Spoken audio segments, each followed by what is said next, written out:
This is a brief training and induction video. It is intended for collaborators, animal handlers and their teams associated with woylie conservation. It may also have some relevance to other fauna programs. This is a tool to be used in conjunction with the DEC's Standard Operating Procedures, the Woylie Conservation Research Project's Operating Handbook, and other relevant documents. There are 1,001 small subtleties which together make a profound difference in the kind of experience had by the animal and the animal handler. The key point is, a lot of little things make a very big difference in maximising the quality and consistency in the data collected and in minimising the stress and the risks to the welfare of the animal. This video only deals with a couple of these complexities. To better understand these finer points, it is necessary to gain on-the-job training with an experienced animal handler, undertake regular team briefings and reviews, and to approach your job with an open mind, constantly asking yourself the question, how can I do this job better?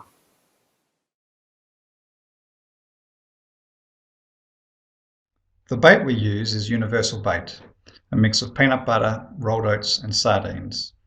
The consistency needs to be firm so that it doesn't crumble, but not so sticky that it stays on your hands. About 1/2 to 3/4 the size of a golf ball should be put on the hook at the back of the trap. Check to make sure that the hook is closed so that it doesn't in any way potentially injure any animals caught. The hook reduces the chance of having problems with ants and reduces the chances of the bait interfering with the trapping mechanism. Getting the location of the trap is particularly important, especially for the welfare of the animal. Make sure the trap is more than 5 meters away from the road. Make sure it's away from any ant nests.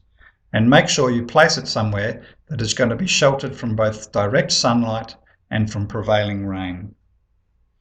Make sure the trap allows you to approach the trap in the morning without the animal inside seeing you actually make the approach. Make sure also that you can get easy access to the trap in a relatively quick way so that if an animal does detect you, it doesn't take long for you to be able to get the animal out. When it comes to setting the trap, make sure the trap is stable. To do this, use a level bit of ground, use your foot to level it if needs be, clearing it of all sticks and leaves. If you're collecting scats, put a piece of newspaper underneath. Make sure that your trap cover is a thick hessian bag, double thickness, that is secured with rocks and sticks so that it doesn't come off. Make sure there are no obstructions around the mouth of the trap. Use a bush stick underneath the trap to make sure the door falls cleanly and not gets obstructed by any dirt. Last of all, make sure that you check and double check your trapping mechanism, that it is working, that the door closes cleanly and that the locking mechanism falls down and locks into place correctly. Also, just double check to make sure that the trap is adequately flagged and labelled to ensure easy relocating in the following morning. Firstly, it's important that each and every trap is checked daily and accounted for. The best way to do this is record all traps on your trapping data sheet. Even those traps which are open need to be double checked to make sure that they are in working order and there is enough bait and there are no ant or other problems. When checking the trap, it is only the animal handler that needs to go in to check the trap. The rest of the team should stay well away to minimise disturbance. When approaching the trap, have your handling bag ready to go. Approach the trap so the animal in the trap cannot see you coming, and keep your noise down to an absolute minimum. Leaf crunch in particular can stress out the animals in the traps. Also, be sure to check behind the trap and under the trap cover in case there is a young woylie joey at heel, because sometimes they like to hide nearby when their mother is caught in a trap. The goal is to get the animal out of the trap as quickly and as efficiently as possible to minimise the risk of stress and injury to the animal. Without moving the trap, place the handling bag around the mouth of the trap, release the mechanism and open the door, keeping the throat of the bag tight around the trap. Positioning yourself low and behind the trap as much as possible and using the hessian bag lifting it up from the back, moving forward, the animal will retreat away from the light and your position and into the bag. If it's a possum that you're having trouble getting out of the trap, then short, steady puffs on its rump can help encourage it into the bag. This isn't normally needed for woylies. Whatever you do, try to minimise moving the trap as much as possible. This does increase the stress of animals. Particularly brush-tailed possums will just hold on to the trap more. It should be never necessary to pick up a trap and shake an animal out. You will cause injuries. As always, the animal's welfare comes first. The key goal is to minimise the stress and risk of injury to the captured animal, to record accurate and complete data about the animal, and to minimise the time spent processing the animal before it can be safely released. There are some key principles to consider when handling animals. Firstly, each species is different, so the best way to handle them will differ accordingly. The same applies between different individuals of the same species. But the key is to be sensitive, responsive, and adaptable. Consider for a moment the experience from the perspective of the animal. Handled poorly, it will probably be fearing for its life. Done well, and it can be a much better experience for the animal and the handler alike. Another point is to be gentle but firm. Generally, the more force you use, the more the animal will fight back, and the greater there is of a chance of injury. The goal is to keep them still, secure, and calm, and force is simply generally not needed to do this. Keep the animal's eyes covered as much as possible. This always reduces their stress, and always keep them in the bag. Minimise the chance of escape by keeping the opening of the bag as small as possible, and avoid handling the animal in bright light and around loud or sudden noises. Reduce the exposure to excessive wet and heat. When setting up to prepare to handle an animal, have your equipment set up by your assistant in a way that's safe and comfortable for the animal and the handler, in a way that gives easy access to all of your instruments in your trapping box within arm's reach, and have your data recorder close and able to hear and record things properly. Key advantages of the leg over method include that once the woylie is in position, it no longer needs to be moved. It's the handler that moves around the animal instead. The woylie is also placed in a natural position on its side, which will reduce its sense of vulnerability and its sense of being threatened. Also, little or no force is used to restrain the animal, and it enables both hands to be free to take measurements and examine the animal as needed. When checking the gender of your animal, if it's a male, take note on the size of the testes, because this will give you an indication of the age of the animal, in particular whether it's a subadult or adult. With females, check the pouch firstly on the outside very gently to see whether there's anything in there. But even if you've done an external examination, it is important to get a visual examination inside the pouch, because sometimes expanded mammary glands can be confused for pouch young. Do not interfere with the pouch young too long, and there is no need to evict the pouch young for any measurements. Keep the pouch young in the pouch as much as possible. When taking measurements using your calipers, make sure your calipers are always clean and that they are always remaining accurate and zero when they should be. Make this a matter of habit every time you use them. When taking the measurement of the pes, it goes from the heel to the tip of the skin behind the toenail itself. Make sure that the leg is square and at right angles, and that you've got the calipers well located on the back of the heel. When taking the head measurement, try your best to keep the eyes closed as much as possible. The head measurement goes from the back of the head at the occipital bulb, which can be felt with your finger, to the tip of the nose. You can use the calipers to find the occipital bulb and then bring the calipers in until you reach the tip of the nose.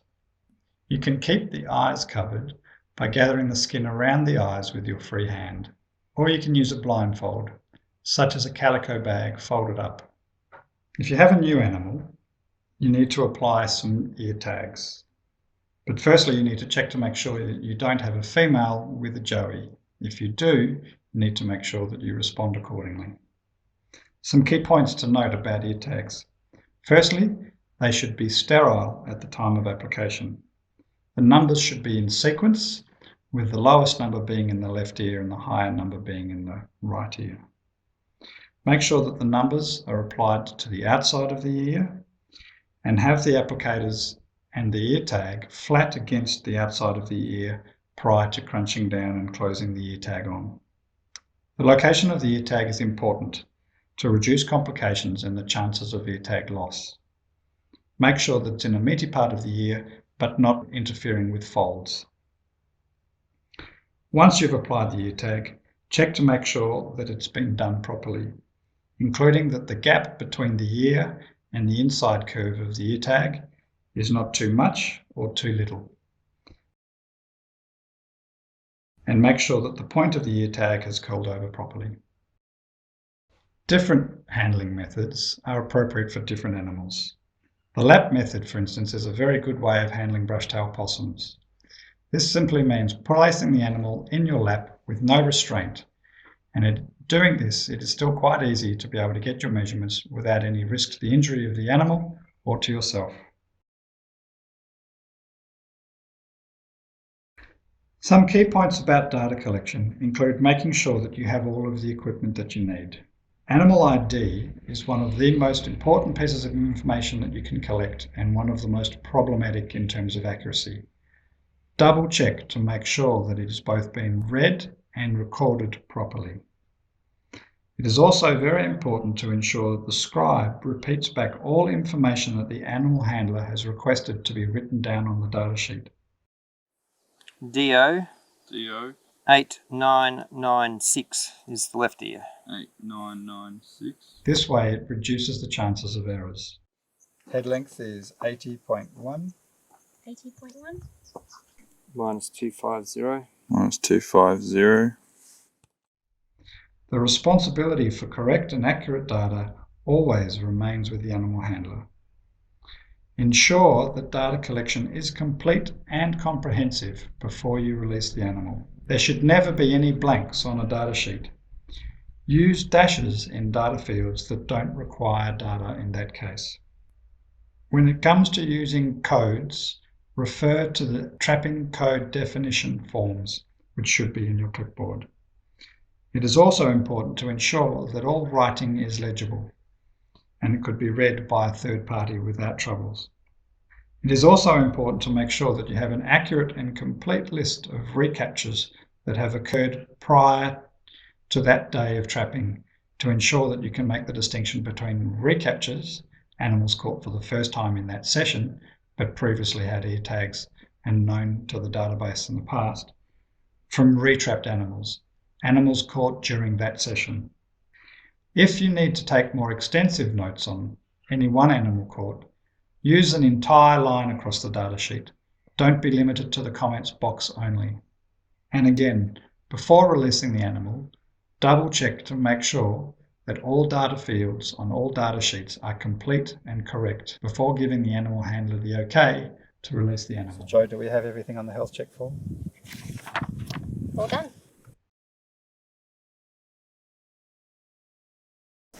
When working with Woylies, there is always an inherent risk of complications with joeys. Joe, do you want to take this, please? They often get ejected in the traps and sometimes in the bags. One of the ways to deal with this is to tape the joeys back into the pouch. Animals generally under 200 grams and up to 260 grams can be successfully taped in. These joeys typically are what we call pinkies, or animals just beginning to get their first hair and their eyes are closed.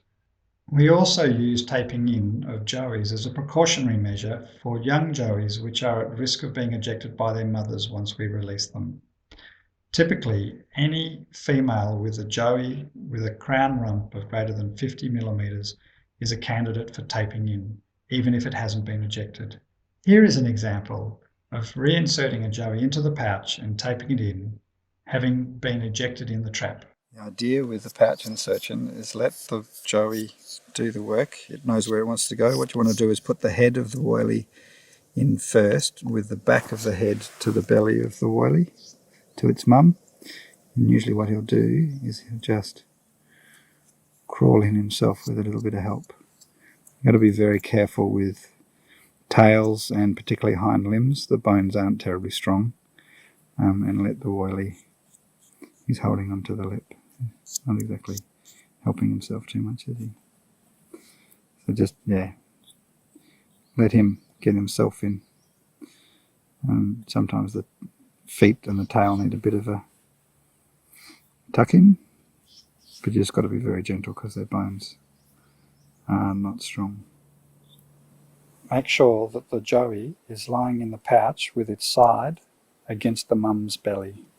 And just give a little bit of a spell for the joey to settle in the pouch and get comfortable. And then you need a few landmarks. The cloaca is there. We don't want to put the tape on the cloaca. We want to start just in front of the cloaca, going between the legs and up onto the abdomen. That's nice.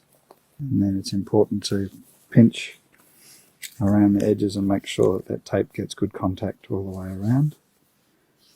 The Woylie is staying nice and calm, which is good. And again, just let some time for the joey and the mother to stay calm whilst we pack up and make sure that we give the joey and the Woylie the best chance of releasing together by giving them a clear exit. Make sure everybody is behind the animal handler and well out of the way, that people stay still and quiet, including making sure there is no noise from leaf crunch, which Woylies are particularly sensitive to. And you want to make sure that when you do the release, it's a very clean release and the Woylie doesn't get tangled up in the bag in any way. This Woylie's managed to sit here for a while and just relax and be calm.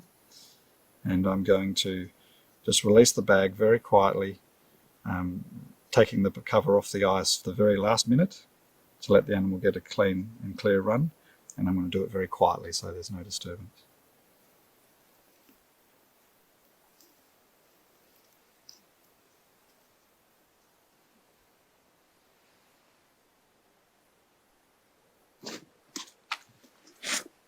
When you release a mother with a joey taped in, watch where the Woylie goes.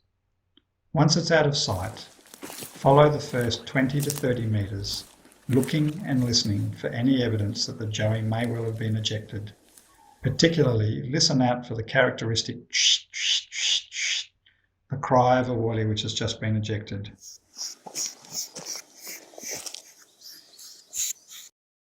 If so, the joey will need to go into care.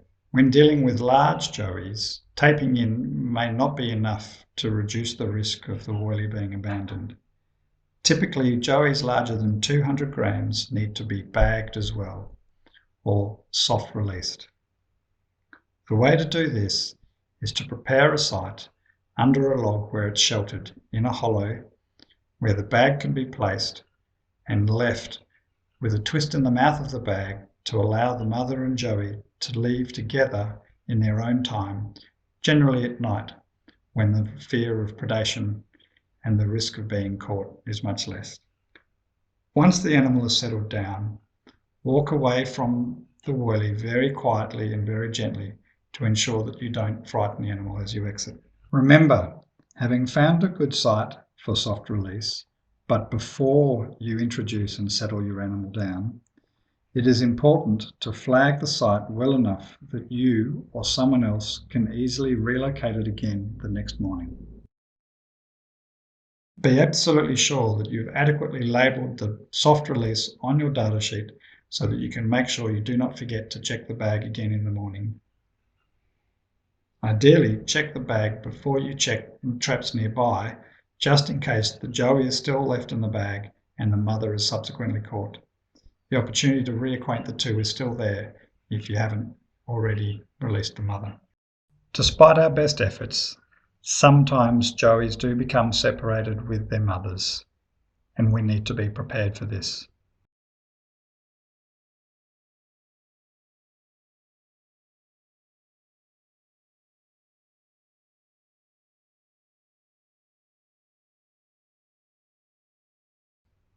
Firstly, we need to have Woylie care kits on hand, including a hot water bottle full of hot water, so that the animal can remain dry and warm until such time as we can either reacquaint it with its mother on subsequent days of trapping, or with a wildlife carer that is registered and well experienced with dealing with joeys.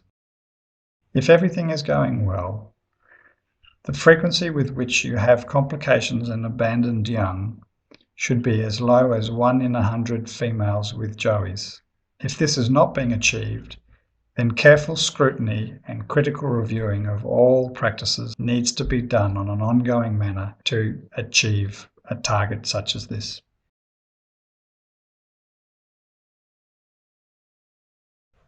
Conducting health checks on Woylies is another important dimension to understanding what might be driving declines in Woylie populations. This is the data sheet which we use to conduct our health checks and record the information we find. Typically, we start at one end of the animal and work our way towards the other end.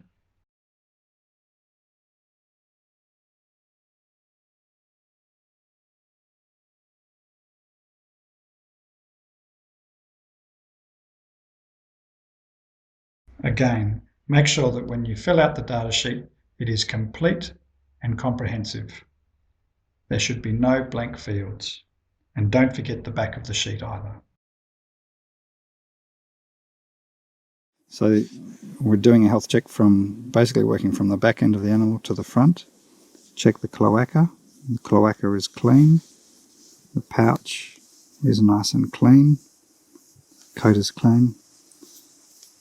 This is often a place where you find ticks hiding in the ankles of the Woylie's feet. They look pretty good. The tail looks good. Often a site for hair loss. And we just move around to the back of the animal. This is onto the thigh and the rump. And we're looking for coat condition and we're looking for louse eggs. There's a few louse eggs there. So lice eggs would probably be about 20 plus on the rump. And we check body condition by just feeling on the hips, on the points of the hip bones and around the joints on the back end and the tail. This guy's not too bony, so I think it was a 3 for fair. And the coat's looking pretty good. There's not too many missing bits of hair, not any indications of scratches or anything. We do have fleas on this Woylie as well. There's a flea that's come off the leg, left leg. And we just move forward, checking the abdomen and the chest. And check the forepaws, make sure there's no broken digits or there's a small injury there between the toes. Now the forepaw is okay. Checking the chin and the throat is a common site for finding ticks, particularly large engorged ones. This one has a lovely clean neck, clean throat. And we need to do an ectoparasite count in the ears. These are beautiful, clean, lovely ears. And there's no ticks in those ears as well. So 0 for the ecto count on the ears. Now I'm going to check the top of the head. They sometimes lose a bit of fur on the head when they're in the traps. There's no loss of fur there, that's good. Keeping the bag very small, window of opportunity for escape very small. Always trying to keep the eyes closed. Eyes are a common place for seeing hair loss. Woylies normally have hair right through to the very edge of the eyelid. So it qualifies for a mild hair loss around the eye. The nose is good and clear. Check the mouth. You can see lovely clean teeth there. Here are some examples of some of the health conditions that we've found in some of our Woylies. You will see here not only the images of the injuries which we've seen, but also the scoring which has been recorded and the coding that has been used to record these health conditions.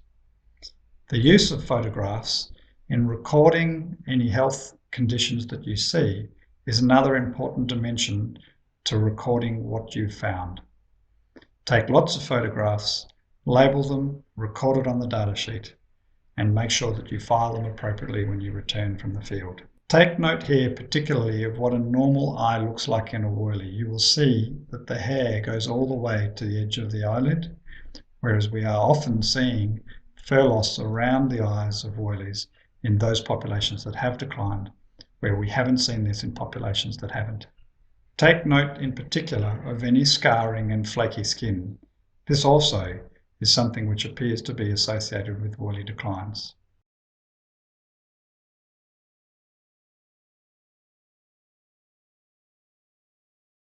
Collecting samples for health, disease and other studies is another important dimension to the Woylie research.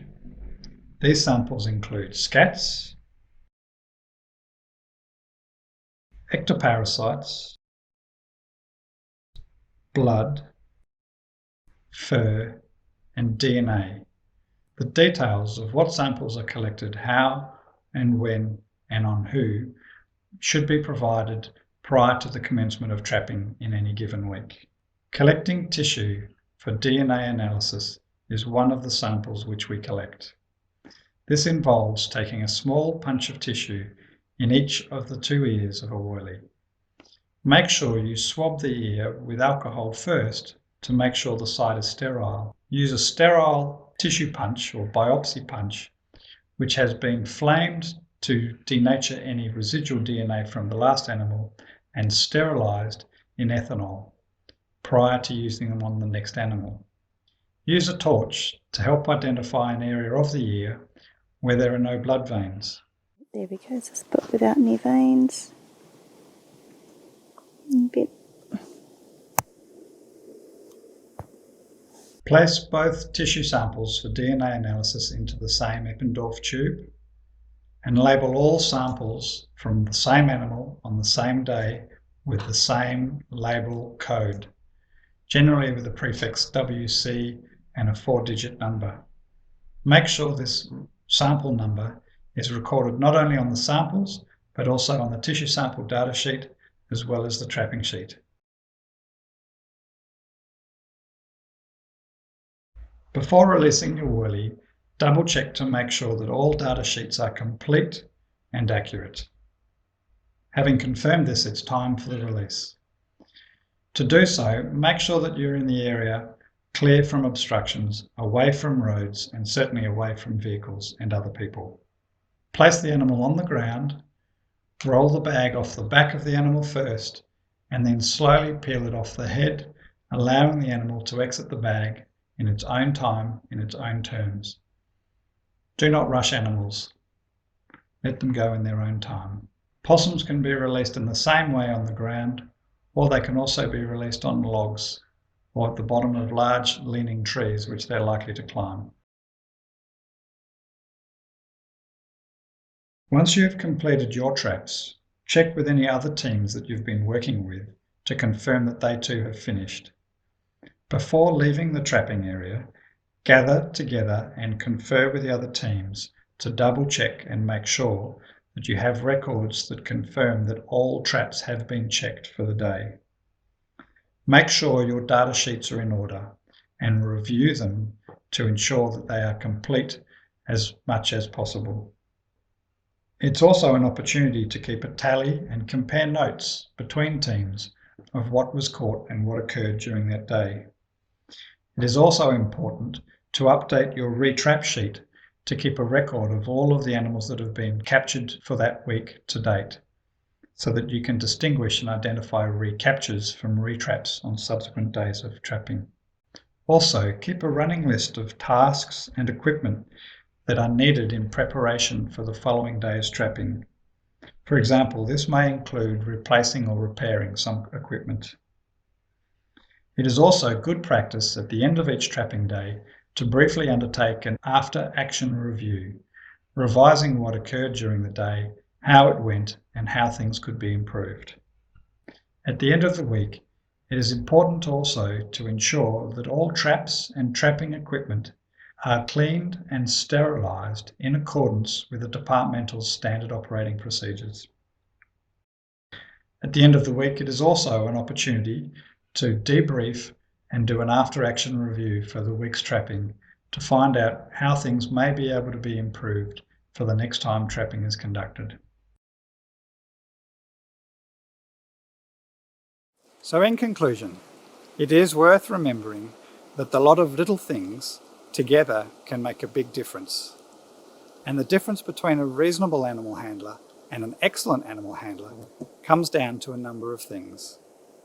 This includes a diligence and care about what you're doing, with particular attention to animal welfare and stress.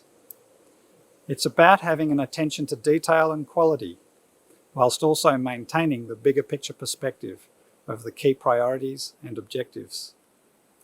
It's about mindfulness and constantly reviewing what you're doing, actively learning and seeking ways to improve things, and developing and sharing these ideas with others. It is also about good teamwork, effective communication, and clear coordination of the tasks and responsibilities. Developing your experience and your adaptability is also important. But also, having a genuine interest in what you're doing and enjoying what you do really matters.